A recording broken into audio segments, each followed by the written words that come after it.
the performance of the persona is quite all right, as long as you know that you are not identical with the way in which you appear.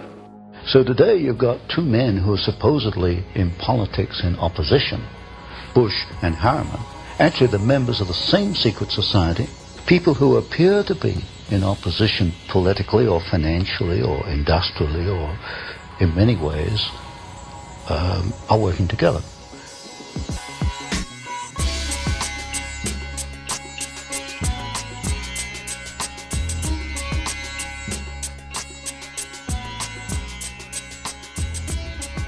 I'm Jeff DeRiso. Welcome back to another episode of Confronting Sophistry. In the previous episode, I gave an outline or a template of how a foreign or outside group could covertly gain control of the structures of government and use them for their own purposes. The way they do that is to manipulate your psychology through psychological operations. A theme in this show is that we want to get to the root cause of the problems within society. We don't just want to put a band-aid on a gaping wound. We want to really find out what's causing a problem and prevent it. If you've watched my previous episodes and you're a very, very skeptical person, you might say, well, Jeff, you've proven to me that in theory a group could infiltrate and manipulate our institutions of government, but you haven't shown me who those people are, so you haven't really shown me that it's really taking place. So to answer that question, I would have to ask you another question. And that question is this: who is more powerful, the borrower or the lender? If you can answer that question, then you can figure out what the true story is behind the corruption in world politics. Up until this point, I have talked about the strategy that sophists use and how we can defend ourselves against them, but I haven't really touched on who they are. Specifically, what role do they play within society? Is there a commonality between them? At the end of the day, most political issues that people argue about go back to the issue of economics. And at the root of that system of economics is a currency and a set of practices for lending and borrowing money. So let's start with the basics. What is a currency? We define a currency as an agreed upon unit of value to exchange goods and services. So it's a way for us to monetize value in a way that doesn't have us constantly having to trade and barter.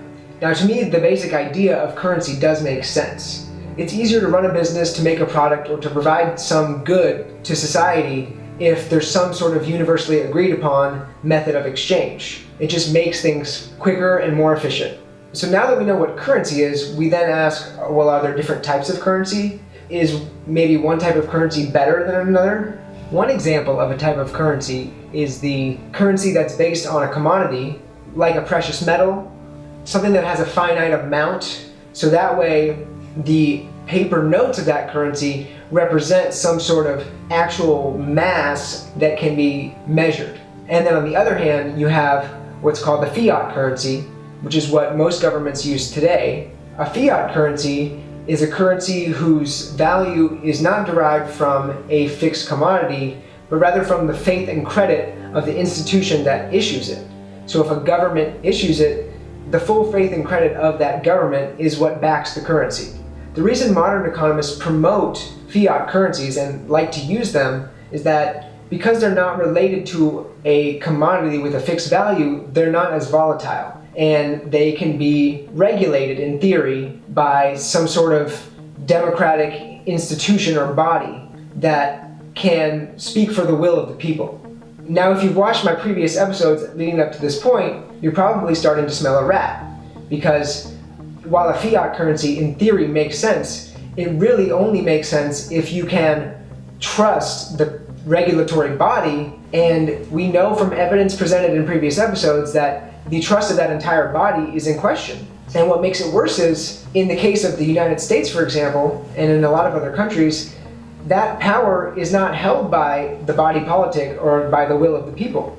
That power to make monetary policy is actually held by a private institution whose motivation is to make profit. and not to provide for the common welfare of the people of that nation. And it's out in the open. It's a matter of public record. It's not like it's a secret. You just really have to be willing to look. A great documentary that really opened my eyes to this money lending situation and problem is called The Money Masters by Bill Still.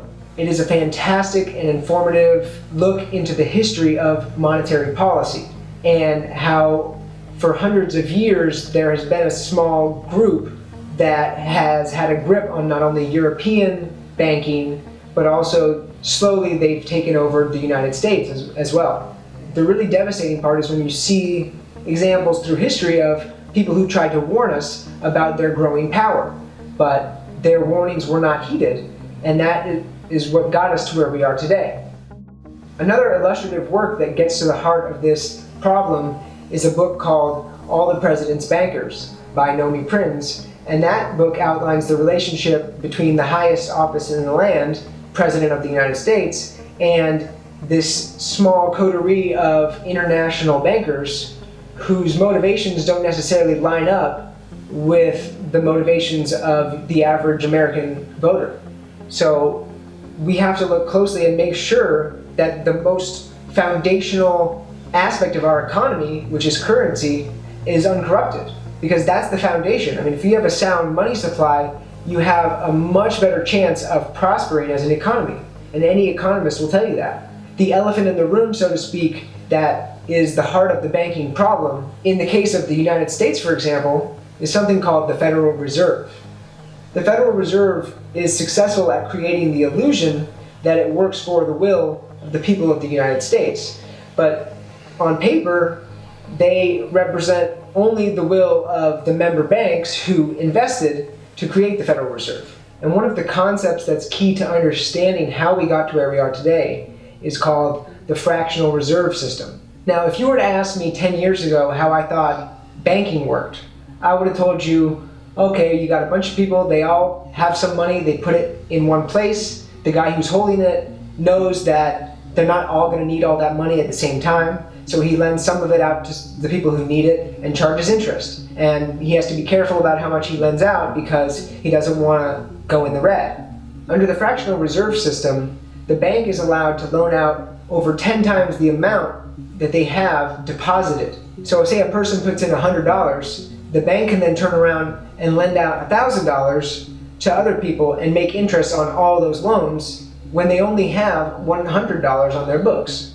Now, in any other industry, that would be called fraud. But for banking, it's standard operating procedure, and it has been for centuries. We've left the task of deciding the value of money up to the people who profit from the creation of money. In most cases, I see the greatest crimes of history are disguised under the pretense of business and finance. So let me ask you that question again. Who is more powerful, the borrower or the lender? In this case, the borrower is the United States government, and the lender is the private institution, the Federal Reserve, which participates in a fractional reserve system, which is highly questionable ethically.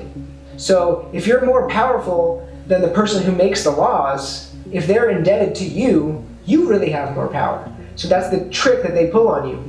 They make it appear that the government is the one to blame for all the economic problems, and they're sitting there cashing in no matter what the government does, because they've created a debt that can literally never be paid back. So we really want to ask the question of, do we as a society value the occupation of a money changer? And how high of a value do we really put on that occupation? Because as of right now, that is the highest paid occupation in the world. So if we want to readjust our priorities, we might want to look at that first. So when you start investigating and looking into the corruption behind politics and behind industry, you see that it comes back to one common interest group, and that is the money changers, the international banking cartel, who have amassed such a quantity of material wealth that they cannot be questioned because they are always in that more powerful position of being the lender and not the borrower. A lot of historians will point out that the true reason for the American Revolution was not, in fact, the issue of taxes. And in fact, in the film Money Masters, there's a quote by Benjamin Franklin that the tea tax wasn't the real issue, and the real issue was that the colonies had begun to print their own fiat currency, which was called colonial scrip, not under the regulation of any central banking institution, but rather under the regulation of the colonial governments. Because those colonial governments were interested in their own economic prosperity, they created monetary policy which was advantageous for the colonies, and the colonies were prospering at this time. When the British monarchy reimposed the central banking system of Europe, which had been in place for hundreds of years, on the colonies, that was what sparked the revolution, in fact. The only presidents in history who have really tried to coin money without the intermediary of the international bankers, backed by the full faith and credit of the United States, at zero interest, were assassinated. Coincidentally, I guess. The Constitution of the United States gives Congress the power to coin money to facilitate commerce. What does that mean? That means that the Federal Reserve System is an unconstitutional system. That means that for over 100 years, our government at its very root has been neutered, and that power has been supplanted by a private international interest that may not have any of the same interests as the average American. When we understand that, a lot of the puzzle pieces of what's going on in geopolitics start to fall into place. And it suddenly starts to make sense how a group could be so powerful so as to buy off entire media organizations, or to create a fake event that leads to a war, or to create fake protest movements that actually prop up certain agendas of the establishment. Now we really know who those characters are in that establishment. They're criminals. And we've allowed them to be above the law. We've allowed them to operate a system that goes against our Constitution that we love and hold so dear and that we argue about all the time. You have this dialectical argument in the media about economics, which is about Keynesian economics versus laissez-faire economics. But the underlying fact that we are in debt to a private institution, in a debt that we can never pay back, needs to be addressed first and foremost before we get into any of that. Because if we don't have a sound currency, none of that other stuff matters. So when I engage people with this information about publicly documented criminal conspiracies involving government cover-ups, one of the first logical fallacies that people fall back on when I try to convey this information to them is the non-sequitur. A non-sequitur is when a premise is made as if a certain conclusion must follow from it, but the conclusion does not actually follow from that premise. A lot of people who I respect highly will use the argument that, well, the government is incompetent, so therefore they could not be involved in any sort of criminal conspiracy or cover-up. So in this case, the premise is that government agencies are incompetent. And I'll grant you that premise. I will say that I agree with that. It's a non sequitur because I can point out a million examples of how people being incompetent actually makes them more likely to be unwittingly manipulated into being a pawn in someone else's agenda. You can see that on the microcosmic level of people who are more gullible and therefore more willing to jump on board with an agenda that they don't really understand. Regardless of how competent or incompetent the government may be, that subject is irrelevant to the publicly documented truth that there is an international criminal banking cartel that has undue influence over that said government. So that's really the trick, is that it's not a secret. It's in the open. Like I said, this argument is often made by people who I highly respect. However, like we talked about in episode 3, you have to separate an argument from the person who's making it. So regardless of the fact that the person making this non sequitur argument is my friend, that doesn't make their argument any more valid. The power of this group has only become more and more consolidated in recent years. We've seen how the derivatives market has turned the entire economy into a casino for these banking institutions to monetize every possible thing that can be left to chance, to gamble on the stakes of our economy. So what that does, it creates an entire class of people who make an income but don't provide any real value to society. All they're doing is speculating on what prices might do at what specific point. So what can we do? We've now seen that there is a common enemy that we have, and it is a very formidable one. It's not this incompetent, bumbling bureaucracy, as a lot of people like to argue, but rather a highly skilled and manipulative class of financial alchemists who, through strokes of the pen or keystrokes on a computer, create profits from nothing, and whose only motivation is for more profit for themselves and not for a well-regulated monetary system. That can make a lot of people feel powerless, and when you get to this point where the puzzle starts to come together, it becomes real. It becomes frightening a little bit. At that point of fear, I had to look deep inside at a more spiritual level.